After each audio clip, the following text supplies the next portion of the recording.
So when you think about it, I'm kind of curious, and you thought about your own mother, what were the qualities that came to your mind?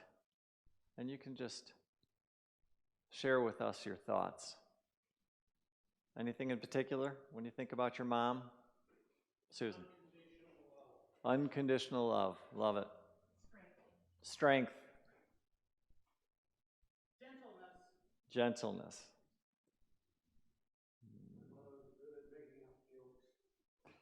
Humor. Making up jokes. Beautiful. Selfless. Oh my goodness, yes. What was it? Patience. Yeah. Beautiful. Be glad that you were born. Yes, you gave us life. Be glad that you were born. Yes, thank you. Anything else? Kindness, of course. Anything else? Perseverance? Yes. Yeah. Oof. Teacher? Mm-hmm. These are great. Patience? Way shower? Love it. Yeah. Isn't it amazing? They're all a little bit different. Because I really think mothers embody a lot of things. And when you really stop to think about the gifts that they've given us, the things that they've shown us, I think it's a little bit different for each and every one of us in terms of those strengths that they've shared with us and bestowed upon us that we were able to carry forward into our own lives. The Bible says about mothers in Proverbs, strength and dignity are her clothing, and she laughs at the time to come. She opens her mouth with wisdom, and the teachings of kindness is on her tongue. She looks well to the ways of her household and does not eat the bread of idleness. Isn't that true? I mean, you think about it. I don't know about you, but when I think about my mom, we had 4 kids in the family. And if it was one thing she was never doing, it was resting or sitting down. Ever. Didn't happen. Just didn't happen. Right?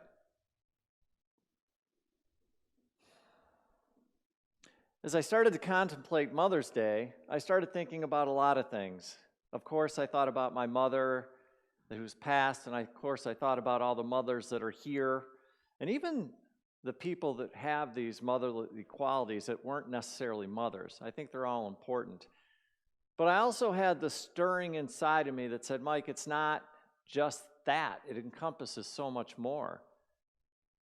And so I wanted to talk for a few moments this morning about our heavenly mothers and the one things that they showed us on our own spiritual journey, because that's what we're all doing here.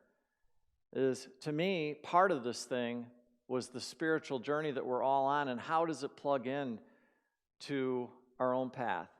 And the thing that came to mind as I was thinking about this, and it's something I've been talking about over the last 6 to 9 months, because it becomes stronger and stronger and stronger within me. And that's when I start talking about this concept, this idea, this quality of the divine feminine. There's an article that I read by Laura Bolt, and she talks about the divine feminine, and she says, simply put, the divine feminine is a manifestation of the feminine energy in the universe. It's a sacred, powerful source that is both integral in the nature of the cosmos as well as inherent in ourselves. It's important to note that the divine feminine is something that everyone, every single one of us, regardless of gender identity, can connect to.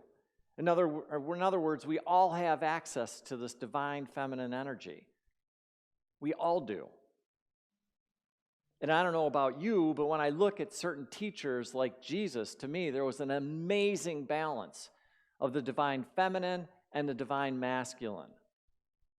But I don't think in today's society, especially us guys, that we're taught that it's okay to do that. In fact, in some cases, if we try to do that, we can be looked down upon. Any guy in here have that experience? We all have. We all have. She goes on to say that the divine feminine is connected to fertility, birth, and the cyclical nature of life. It represents the changing seasons of nature and the cycles of the moon. This creative energy is not just about biological creation, but how we transform ourselves, our families, and our communities.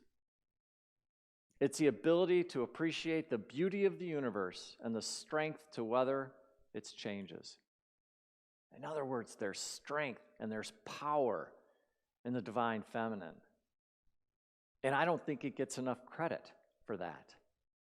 Anytime we have a tendency to think about power, we think about the masculine form of it. And I'm telling you right now, when you experience and truly experience the divine feminine, what you will realize is there is absolutely as much energy in the divine feminine as there is in the divine masculine, without a doubt. Without a doubt, it's there. She goes on to say the presence of the divine feminine, of course, suggests an opposing, but also complementary to the divine masculine.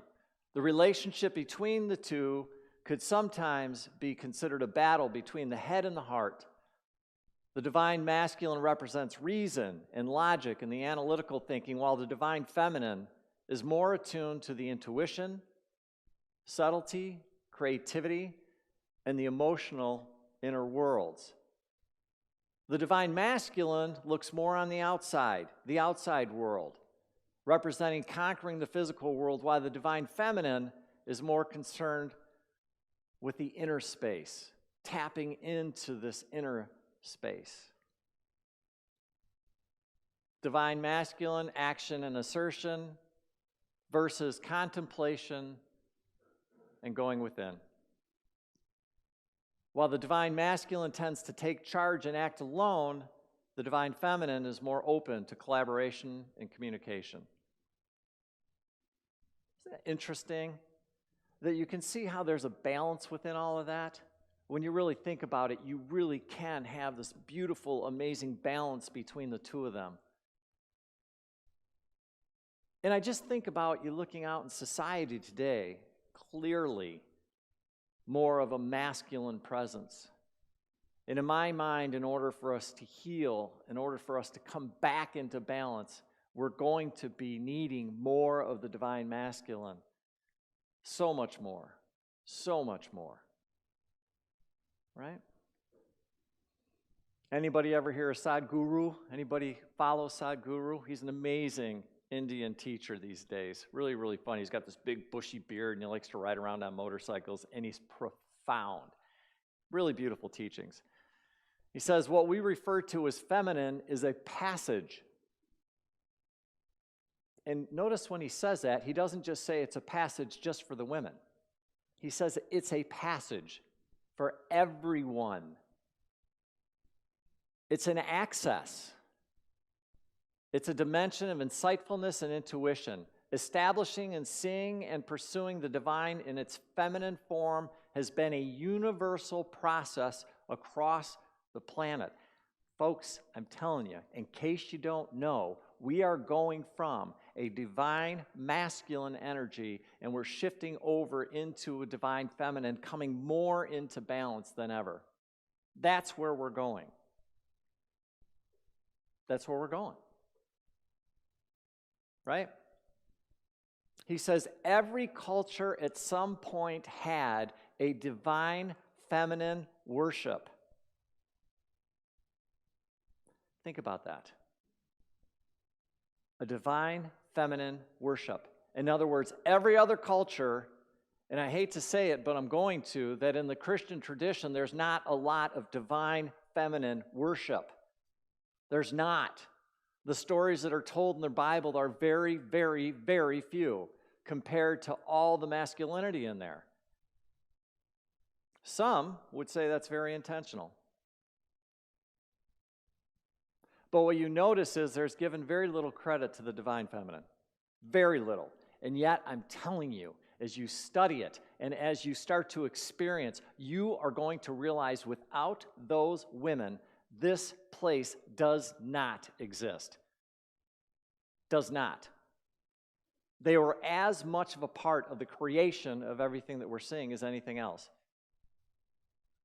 And thank God they were there to bring some kind of balance during those times that they went through.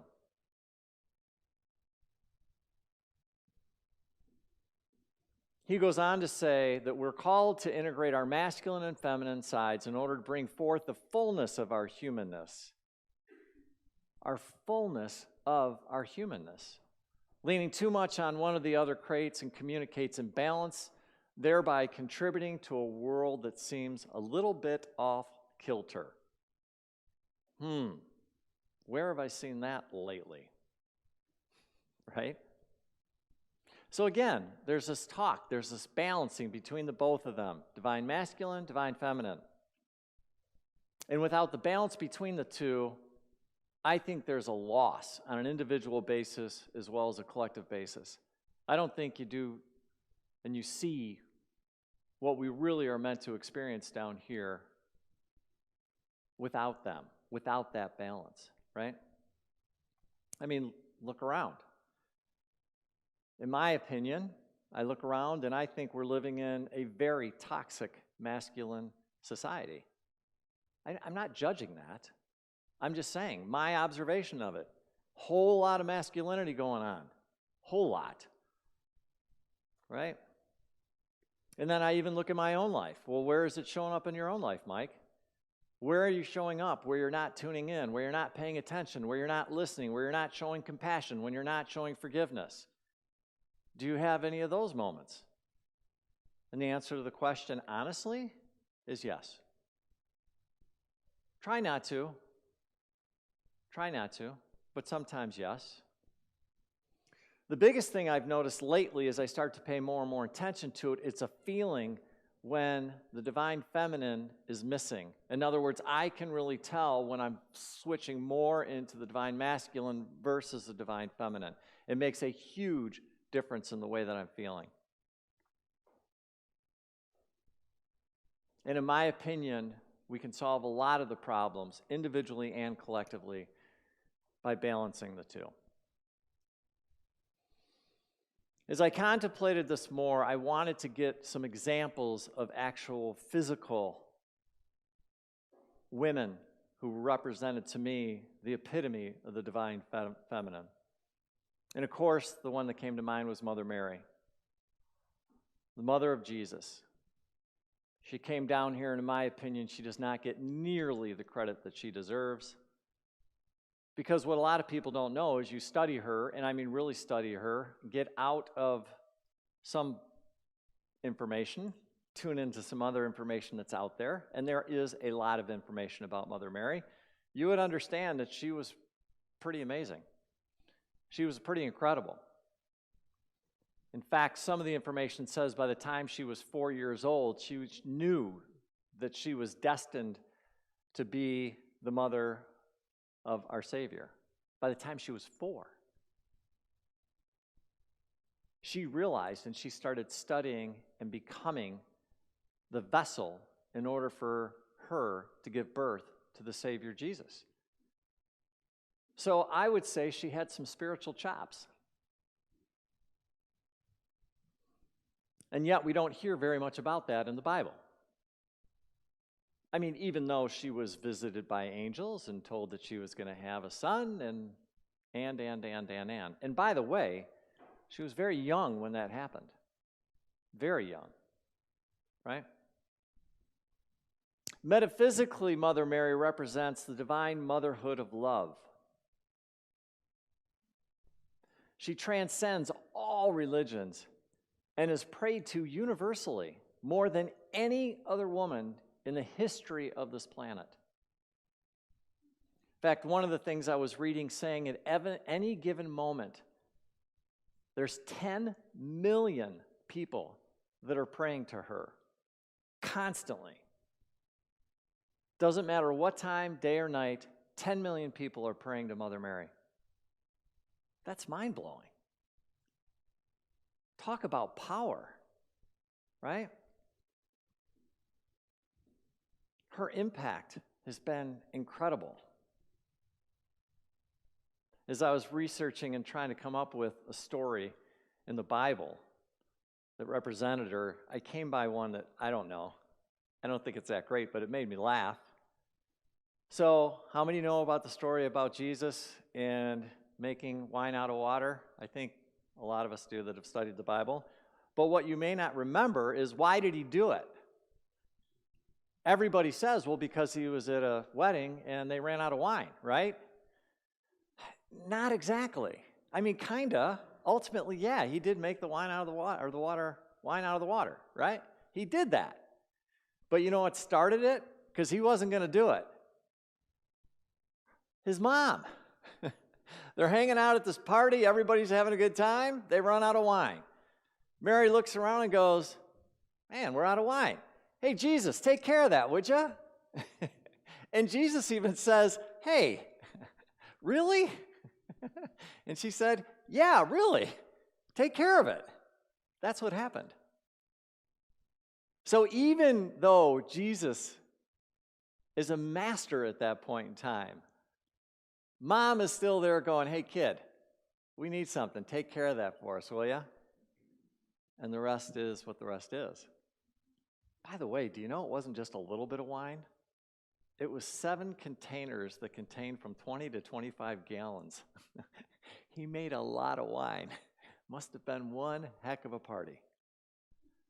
Right? I just think it's funny.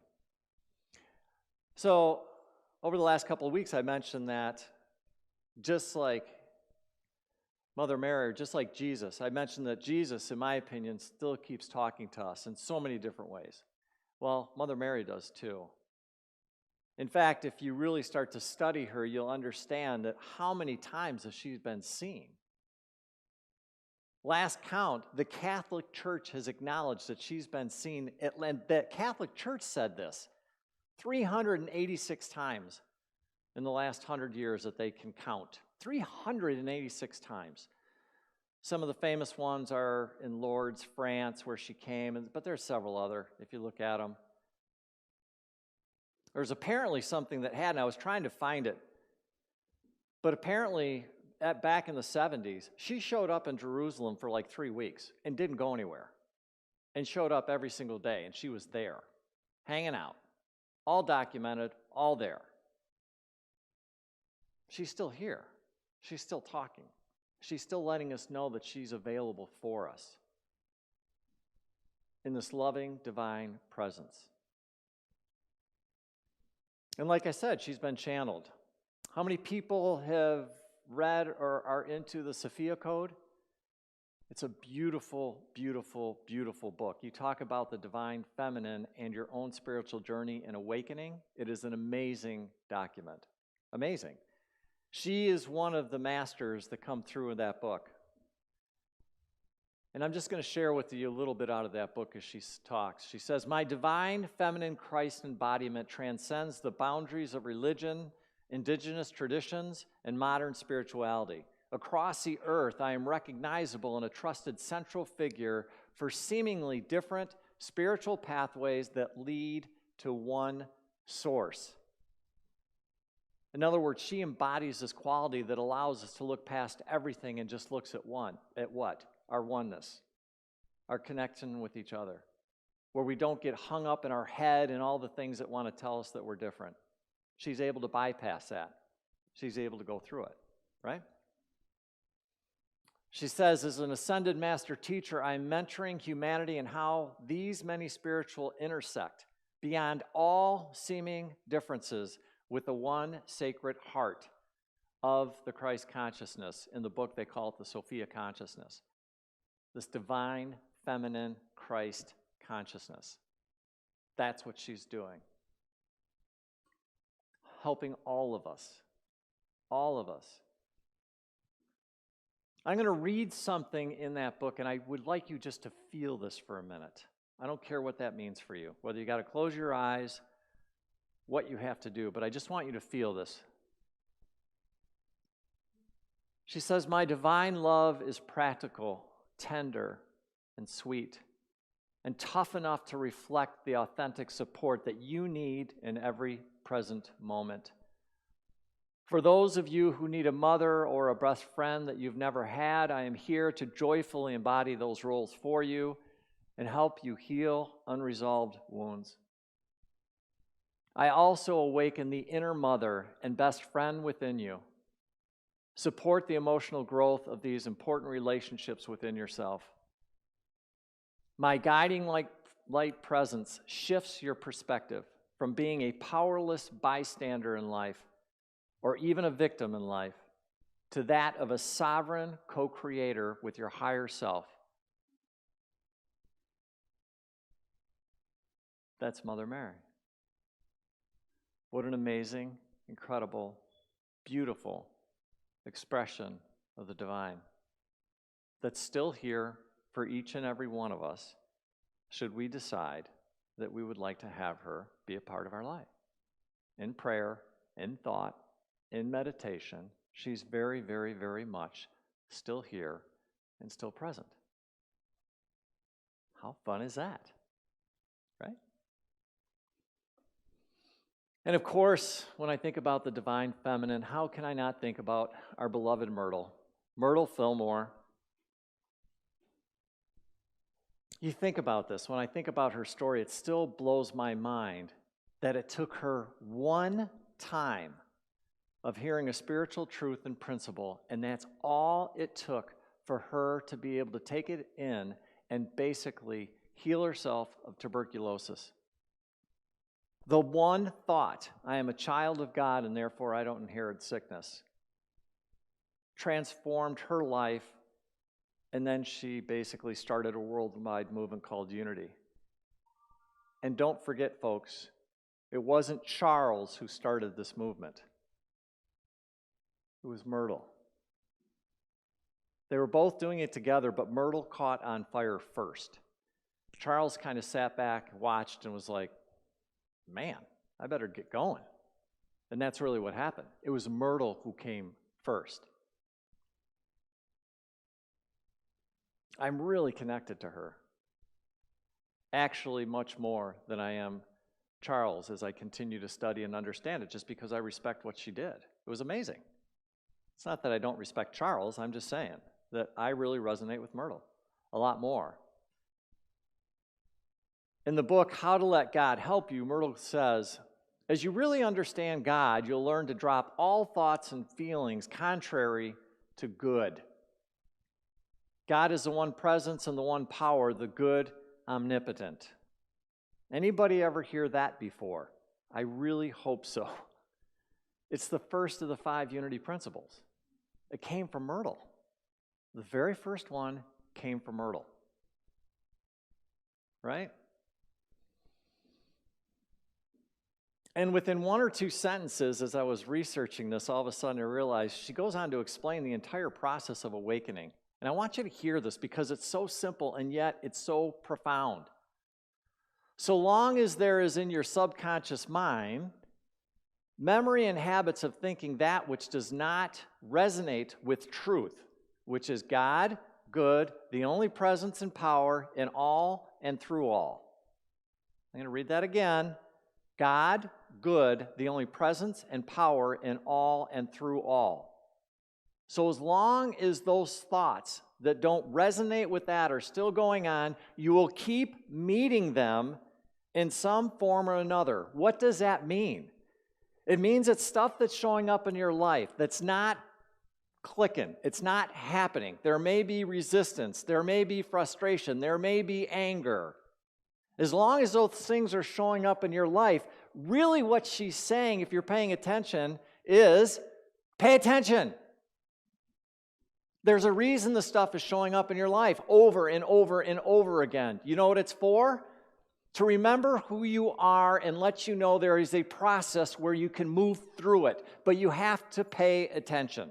You have to get out of being a victim. You've got to let it go and go, you mean this thing called my divinity? Is there something I can do with that thing and actually apply it into my everyday life and make a difference and change my life? Yes. And it doesn't need to be super complicated? No. But you are going to have to do some work.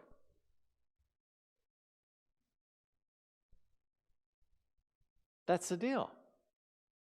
She goes on to say, you'll be obligated to keep using the truth and the power that God has given you to change your mind and cast out the old to establish the new order. What does she mean? She's saying what's going on up here in those instances is not resonating with who and what you are and who and what God is. And when you can get on the same page, when you can understand that the thing that's keeping you or blocking you or keeping you stuck is because it's going on up here, and what you're telling yourself about who you are and who God is, in truth, when you align your thoughts with what the truth is, then all of a sudden, guess what? Game changer. Game changer. Universal truth. That's what she told us. That's what unity has taught us. These universal truths. And when we can resonate those, when we can embody those universal truths, and let me just tell you this, when you first start to hear them, there's a very good chance that you're going to go, what? What do you mean I'm a child of God? What do you mean that I'm a spark of the divine? What do you mean I'm an expression of this thing called God? Yeah, that's what we do here at Unity. That's what it's all about. Remembering who and what we are, embodying these universal truth principles that Unity has taught us, and by the way, so have many, many other places. But we learn to embody them. And then when you embody them and you understand them, then you can start to change the things in your life that you want to change. Why? Because you're a powerful divine creator. You're a co-creator with God. That's what the Fillmores did, and that's what they taught. That's what Jesus did, and that's what he taught. That's what a lot of the masters did, and that's what a lot of them taught. You learn it, you embody it, you move forward. I'm going to tell you something right now. It is not a spectator sport, and that's the biggest mistake I think that people make. I'm going to read a book, and it's nice. I think I'll say a couple prayers and stuff. There's nothing wrong with that. I'm not judging it.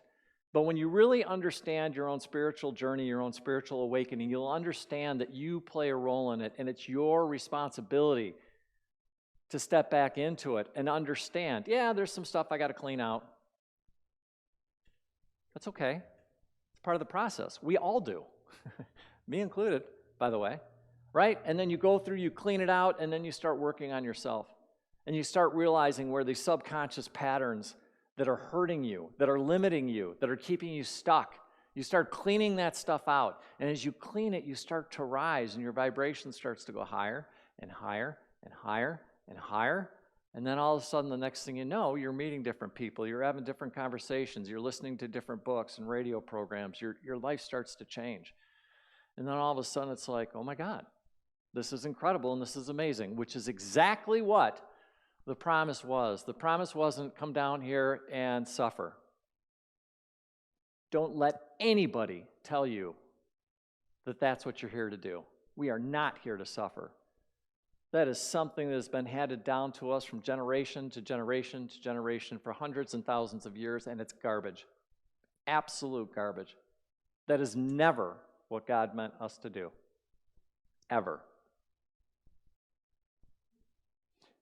And when you start to wake up, all of a sudden you go, actually, this could be fun. You mean it's just a matter of cleaning up a little bit of stuff and then I get to go out and have a good time? Yes, you can. But it does take a little bit of work and it does take a little bit of effort. All right? Last, real quickly, I just want to mention one last mother because to me she is so near and dear to my heart that in every single day I connect with her. Mother Earth. Mother Earth. She is alive. She is well. And I'm telling you that if you'll take the time to connect with her, walk out into nature, take your shoes off, let your feet step on her and feel her. If you will do that, you will be amazed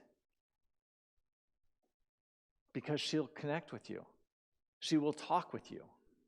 She'll talk with you in the wisp of a breeze or the smell of a flower.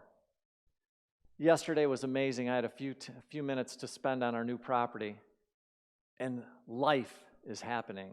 The trees are blooming, the sun is shining, and I could just sit out there, and I just wanted to soak it up. And as I sat there, I could just feel her coursing through my body. And I'm telling you, she's alive. And she needs you as much as you need her. Go play with her. Go let her talk to you. I don't care if it's a walk on the beach or a jump in the lake or a walk through a trail. She is alive, and she will heal you if you'll give her the opportunity to do that.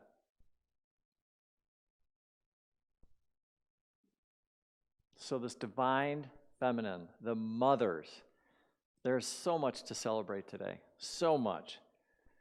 So my hope and prayer for you as you go through the rest of the day, whether you're a real mom or whether you're not, guess what? You can play with this thing. And you can enjoy it and feel the presence. Maybe it's Mother Mary. Maybe it's Myrtle Fillmore. Maybe it's Mother Earth. Maybe it's your real mom. You can play with this thing. And just be grateful. Grateful for this incredible gift that we're all given. It is so much fun. And so to all the moms out there that are here in person, thank you. Thank you for blessing our lives. And online. Thank you for blessing our lives. And to Mother Mary, thank you, Mother Mary. To Mother Earth, thank you, Mother Earth. And to Myrtle Fillmore, thank you for the beautiful expression that you are to make our lives full, to make it complete, to let us and help us heal and be able to connect with our own heart and our soul. Have a great day. You are all amazing and doing a great job. God bless.